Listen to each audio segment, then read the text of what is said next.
Here's the three that are available. I don't have a whole lot to say about them. Venlafaxine, we see more with the initiation and discontinuation syndrome. It's also more likely to do the blood pressure increase in a dose-dependent fashion. So when you get up to the higher ends of the dosing spectrum, you might see those blood pressure increases. Again, not marked increases, but 8-10 millimeters mercury, quite possible. Desvenlafaxine, remember what I said for escitalopram and citalopram? Same thing here. They had venlafaxine, then they came out with desvenlafaxine. Essentially the same thing. It's just a way of extending a patent life. Cymbalta or duloxetine is another great option as well. The interesting thing about Cymbalta is it actually has the indications for neuropathic pain, which can be advantageous. If you have somebody who's a newly diagnosed diabetic, they're pretty bummed out about it, and their feet are tingling, you can start them on this medication versus starting them on something for their depression and something for their neuropathic pain. Let's see. Overall, we kind of talked about all of this, is they do have some real advantages. They are considered first-line agents, but the problem is even though that a number of these are now generic, they're very expensive. Even the generics can run you $100 or more a month, as opposed to the SSRIs, where 4 out of the 6 are on a $4 list. So they're still not as widely used as the SSRIs, even though they're very well tolerated and safe, good choices. Trazodone, you guys might be familiar with. Its main mechanism is it's blocking that serotonin reuptake. It also has a little bit of activity on this presynaptic receptor, where it's going to help stimulate more serotonin release. Not much to say about this. You'll mainly see it used to help manage insomnia, right? It's a very heavily histaminergic medication, so we see a lot of sedation with it. It's actually unapproved, but the preferred agent for people who are having depression and need something for insomnia, or maybe they're having insomnia due to their antidepressant. Trazodone is very commonly used with that. It really doesn't have any sexual dysfunction or withdrawal associated with it, which is another advantage. The downside is it has a short half-life. To use this as an effective antidepressant, we're talking mega milligrams multiple times a day, and people are just kind of zombies and out of it. They don't tolerate it. That's why it's not used for depression very often. Has anybody even heard of Trazodone before? Probably not. It's Trazodone's ugly sister. It's life-threatening liver toxicity is the deal with this drug. When they first came out with it, they had about 25 reports in the first year where people actually died from it. So it's commonly used. I would be very surprised. In my career, I've only seen this drug maybe half a dozen times being used. I've never actually started it, so not a drug that I would spend a whole lot of your studying time on, just FYI.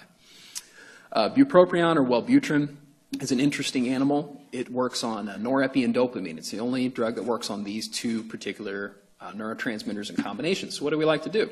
Well, you take this plus your run-of-the-mill SSRI, and you can kind of makeshift an MAOI out of it. But even though monotherapy by itself is a very effective antidepressant, it has a great side effect profile, incredibly well tolerated, no histamine alpha, any of that side effects, very well tolerated. Maybe a little bit of nausea with it, maybe a little bit of headache. Probably the biggest side effect you see with it is insomnia. It tends to be a very stimulating medication. You want to make sure you're giving this early in the morning if you're on the extended release. If you're on the twice daily form, tell them to take it as soon as they wake up, and then the next dose about 6 hours later. So they have plenty of time between then and bedtime for when they want to take it. There is the risk of seizures with the medication. That's probably overplayed, but it's contraindicated, so don't do it. 3 populations. 1, if you have seizures, can't use it. If you have history of traumatic brain injury, don't use it because you're predisposed to having seizures. Or if you have an eating disorder, anorexia or bulimia, this medication is contraindicated for use just because of the seizure risk. Overall, though, there are some key advantages to the drug. It is a little bit more expensive, but it does have a unique mechanism of action. You can use that bit of energy you get from it to your advantage in people who are sleeping 20 hours a day.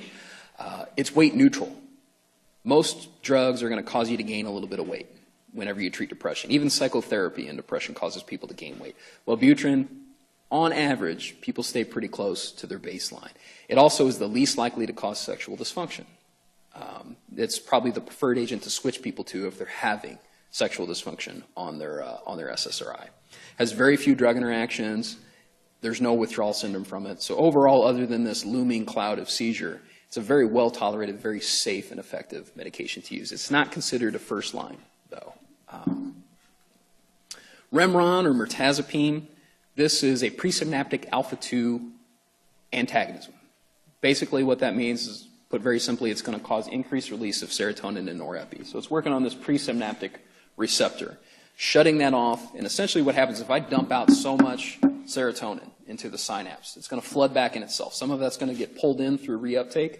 If I dump in so much that it keeps flooding back on itself where reuptake gets saturated, you're going to start hitting these other receptors, these presynaptic receptors that say, hey, maybe we need to dump out less serotonin. We're getting swamped with it here.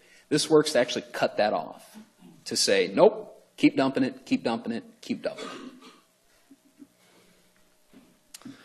it. Very heavily sedating medication as well. A little bit of alpha-nergic property, but this is definitely a medication you're wanting to give at bedtime simply for that. It does have substantial weight gain. It's only about 1 in 3 people. So 2 out of 3 do just fine on the medication, but that 1 out of 3, anecdotally, I will tell you, it's never like 5, 10 pounds like we see with some of these other drugs. It's usually 20, 30 pounds. My personal best is when I worked long-term, we had a young girl who was in her mid-20s who gained 43 pounds over a 6-month period on Mirtazapine, and she was probably already 50 pounds overweight.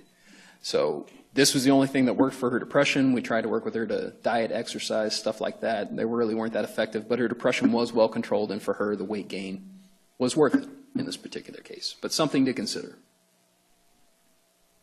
Trazodone, this is a newer medication. It's basically an SSRI with a little bit of presynaptic activity. So it works similar to Trazodone, where it's working on that presynaptic receptor to, say, release more into the space. It's one of the newer medications that's out there.